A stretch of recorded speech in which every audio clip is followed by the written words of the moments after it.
Hey everyone, this is Crystal Sanford of Sanford Autism Consulting. Happy Monday. I'm very glad to be here with you today on this Monday, the last day of April. As many of you know, that April is Autism Awareness Month, World Autism Awareness Month. And so we have been talking about autism across the age span this month. So I thought today would be a great day on the last day of April to come to you live and talk more about the things that we've been sharing via social media posts and things maybe that you've learned or questions that you have about autism. I thought it'd be a great day to talk about that today. So again, this is Crystal Sanford of Sanford Autism Consulting.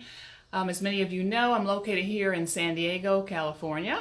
It is a pretty decent day, partly cloudy, about upper 60s. So we're enjoying this weather today in spring in San Diego. Please feel free to check in and let us know where you are watching this video from. If you're watching either live or you're watching this after our event today, I'd love to hear where you're watching us from and give you a shout out.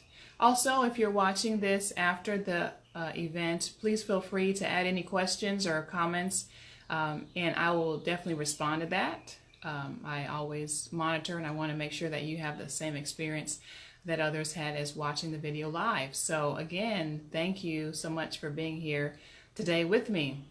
A little bit about who I am for those who don't know. I am Crystal Sanford. I'm a mom. I am a speech pathologist, and I have been in the field for 20 years now. And after my own daughter was diagnosed with autism, and after many years of the field, I was really inspired to support other parents who had children with autism. And so I do continue to work part-time supporting kiddos in our public school setting, but I also support families and parents in my small business, Sanford Autism Consulting. So this is a little bit about me, and we'll get to some good content today. And feel free to post your questions, or this is an interactive time, so definitely feel free to post your questions, and I'd love to respond to those today. So let's get started with just a general idea to consider as you are a parent of a child with autism, or if you know someone who's a parent of a child with autism. 2 ideas to really embrace as any special needs parent, but definitely as having a child with autism. The first one is to be realistic.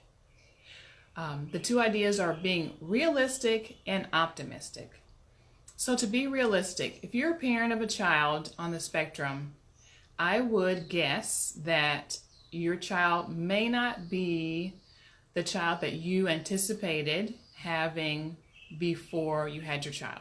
Maybe you had these ideas, and this is true for all parents, but maybe you had ideas about who your child would be, how they would grow up, what skills they'd have or interests. And after having a child with a diagnosis of autism, that might change for you. And I really encourage you to embrace that and embrace who your child is right now, who they are, what their interests are, what their skill set is. Really embrace that so that you can be realistic about where your child can go with those skills, with those interests, with those strengths and challenges. Your child has the potential to still do great things despite what you might have considered before time. So I'd encourage you to be realistic in who your child is, where they are, and then be optimistic as you continue to parent your child and guide them into the person that they can be. Every child, no matter what challenges, has the potential to do great things and to be great. And I think that we need to hold on to that while being realistic. Hold on to that optimism, hold on to hope, and see your child continue to move forward. And let me tell you, they will surprise you. I will guarantee you your child has a potential to surprise you, and that they can do maybe beyond what you have expected. So those are 2 big ideas. Be realistic yet optimistic for your child's future. So first, let's talk about toddlers and babies and toddlers as they are beginning to be diagnosed with autism. So we're going to talk about autism across the age span. Let's talk about babies and toddlers. So first of all, most children are diagnosed with autism around age 3. For some kiddos who are impacted more, they may be diagnosed as early as 18 months.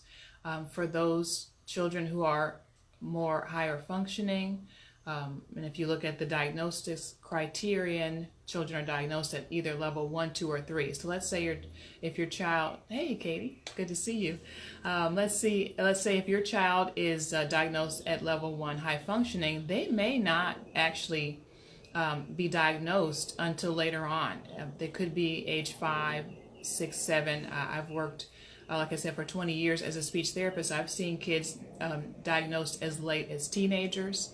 And I've seen people diagnosed in adulthood. So depending on kind of where their skills are, that it is possible in how they're functioning and how they're able to compensate and manage and maneuver in life, they may be diagnosed later. But typically, your kiddos are going to be diagnosed before age 5.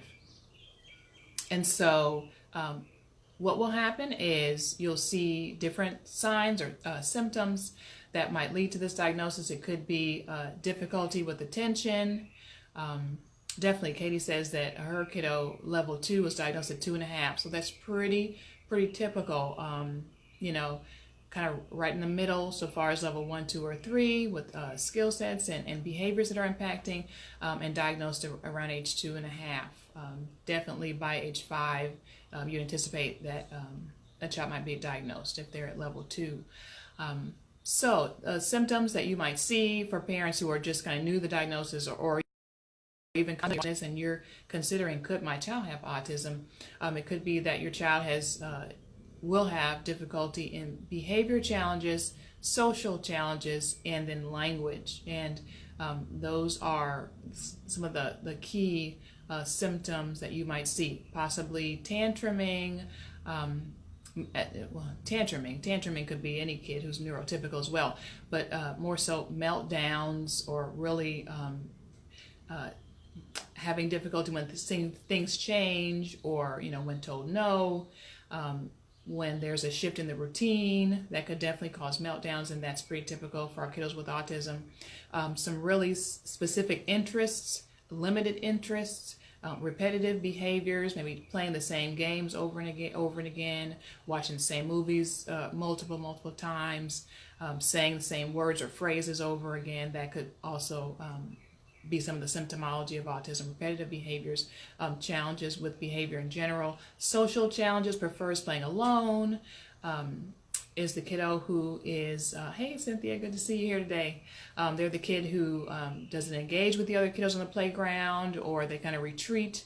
I've had a parent say their kid kind of retreats when people come over to play, even if it's their friends. They may engage for a few minutes but then retreat. So again, these are just some of the symptoms that you might see or signs for kiddos when they're diagnosed with autism. So what happens when they're toddlers? Huge, it's really important for early intervention. For any child with special needs, especially those with autism, research has shown that early intervention is very crucial, and what they've seen is those kiddos who have had some really effective early intervention are able to be more successful. They've got less of an impact of the significant behaviors, and they end up doing very well as they get older. So early intervention, what does that look like?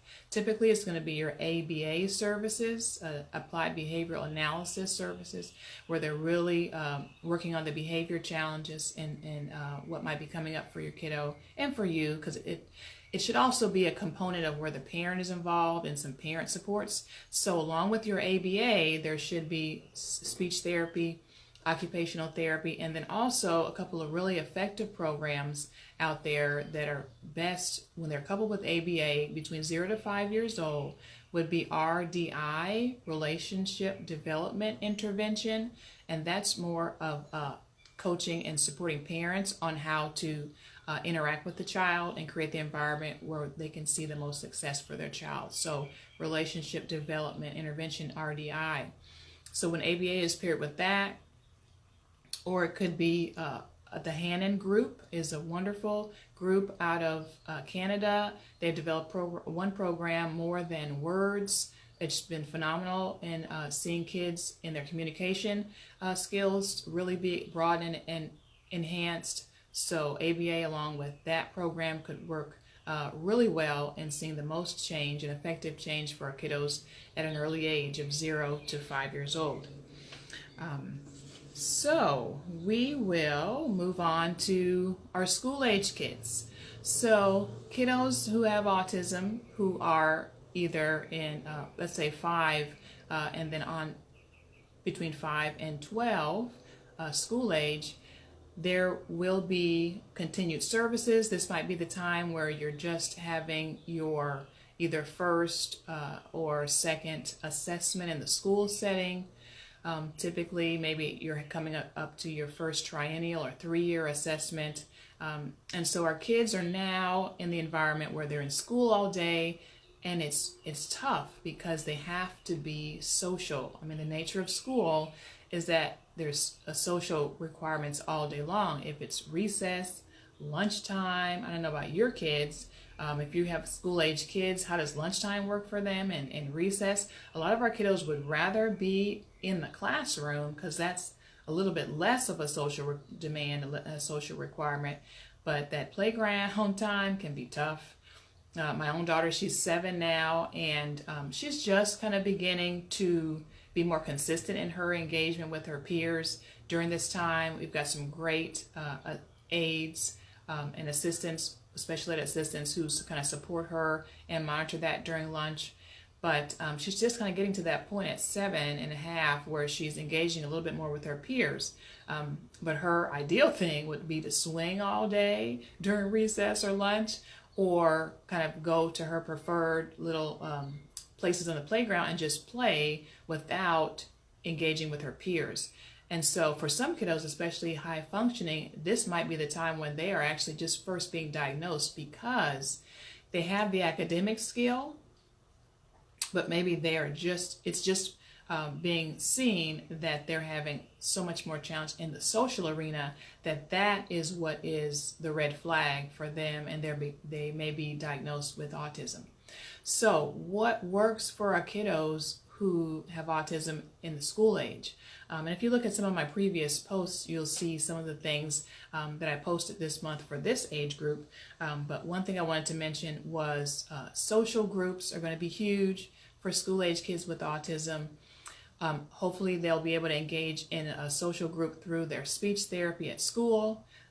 There's also programs and again, it's going to be that peer interaction, that one-on-one, either a peer buddy program, not one-on-one, but where they're engaging with their peers, not just one-on-one with the clinician, but at the school age, you've got to get that practice where they have some structured practice with their peers. So there are social groups possibly from your speech therapist in the school setting or private speech therapy.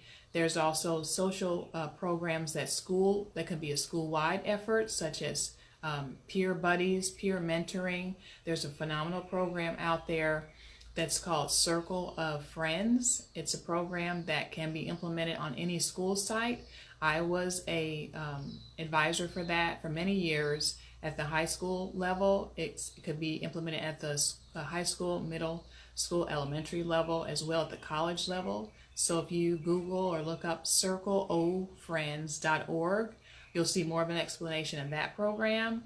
That can be a great way where basically 1 to 2 or 3 gen ed neurotypical peers are paired together with the child with special needs, and they eat lunch with that child. They form a friendship and a relationship and a circle of support around that child, and they really develop great friendship. And I've seen that not only impact our kids with autism, but also the neurotypical kids. I've had those kids say that it impacted their life so much. They're so glad that they were able to participate. It teaches tolerance and acceptance, and it's a wonderful program. So if you can see if that could be implemented at your child's school, that would be a great way to see them use those skills that they learn in the discrete setting with one-on-one, or in small group, maybe with a speech therapist or an ABA, but then getting a chance to use it in the real world setting would be phenomenal.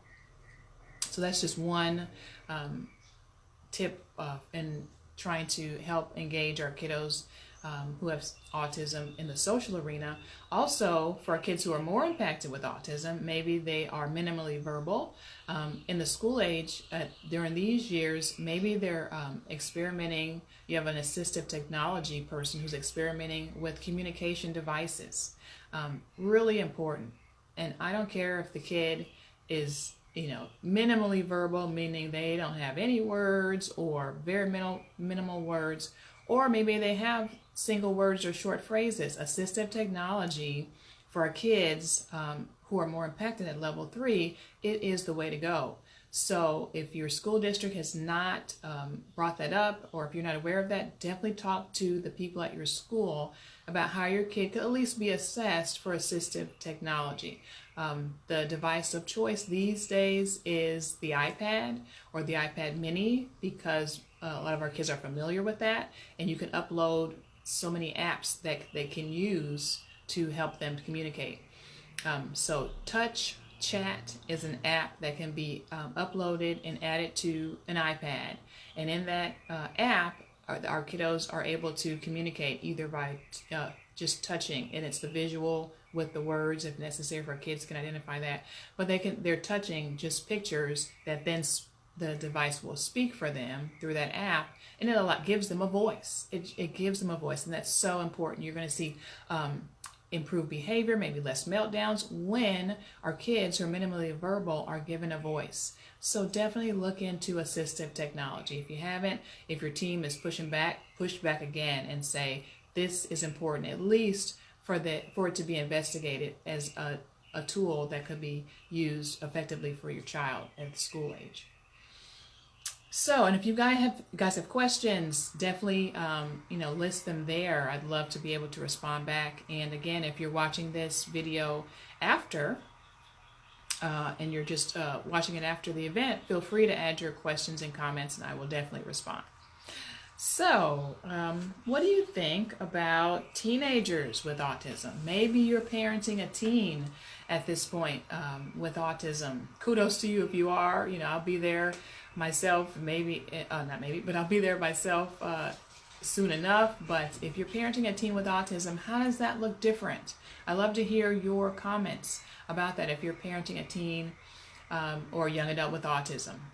From what I've seen and read in the research, our kiddos with autism typically, not always, but typically are having less manifestations of the big behaviors. So maybe not as much of the repetitive behaviors, not as much of the meltdown. So that's a plus. Something to look forward to for us who are parenting younger children, on the spectrum. But also you may see a continuance or resurgence of challenges with sleeping, because that's pretty typical for even newer typical teens, having difficulty sleeping. So if your kiddo had trouble with sleeping and then made progress in that area, it could come back when they're teens. So that's something to consider. You might want to look into melatonin or some natural methods, or if necessary, prescription methods that could help you to address that. Definitely talk with your doctor. Another concern for our kiddos with autism who are teens or young adults, especially if we're looking at level 3, some of our more impacted kiddos, is conservatorship. What happens as they turn 18? Because at that point they have all rights to sign their IEP, sign legal documents. They are a legal adult. So what needs to happen in that case? If you have a child who's significantly impacted by autism, then as a parent you might want to be investigating conservatorship, where that gives you, the parent, the legal rights, and there's in various areas to handle their health needs, their financial needs, their educational needs. So it's something that you're going to want to look into if you have a child that's pretty impacted by autism, so that you can be the person to make those decisions for them. If not, When they turn 18, legally, they have the rights to be able to sign and to make decisions on their own. So you want to help kind of guide and support that.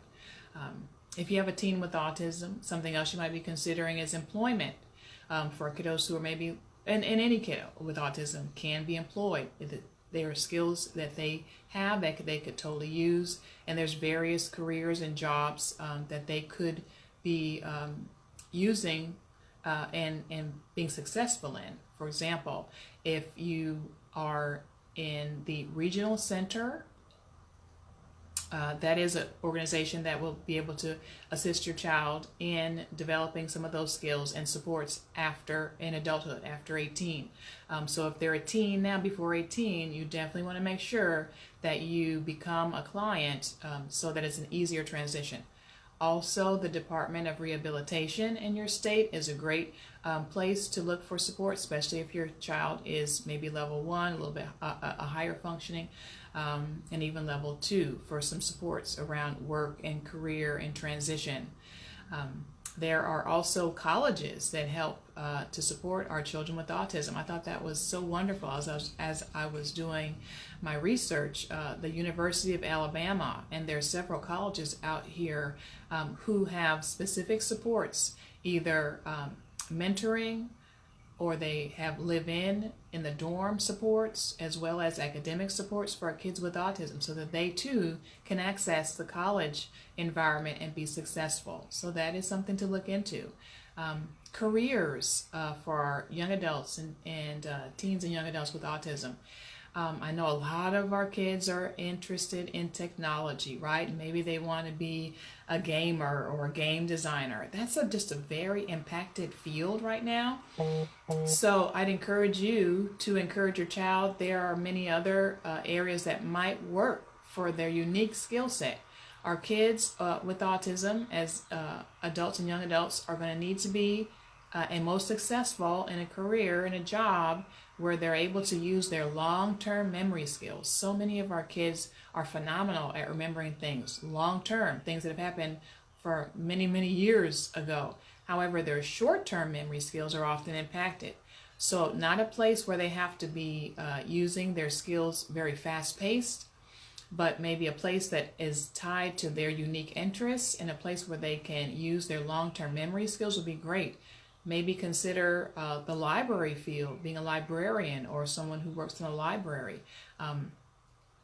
Drafting is another area, and these are all jobs that I found in my research that were recommended in an article by Temple Grandin, one of the big sheroes of autism. So if you have more questions about that, definitely look into Temple Grandin and her suggestion about careers and supports for our young adults and adults with autism.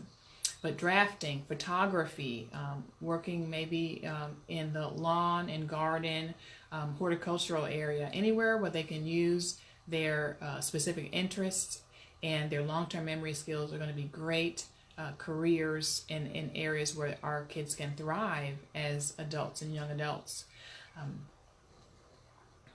Also, too, we talked about careers, colleges, and then also Regional Center and the Department of Rehab is also another great place to get supports for our kids. Now, if you have a child who is more impacting, another thought might be a center, a place. If you're looking at a place that is outside of your home to care for your child, those are also available. And I also learned that there are also some mentor family homes that are available. So there are people who have raised their own child with special needs who also are offering their home as a place of support to almost help foster and raise other young adults who have special needs. So that's something to look into. I thought that was a fabulous opportunity for our young adults and adults with autism to not necessarily have to be in a group home or a group setting, but to be able to be in a family environment where they're getting those supports. I thought that would be a great opportunity and maybe a great option for you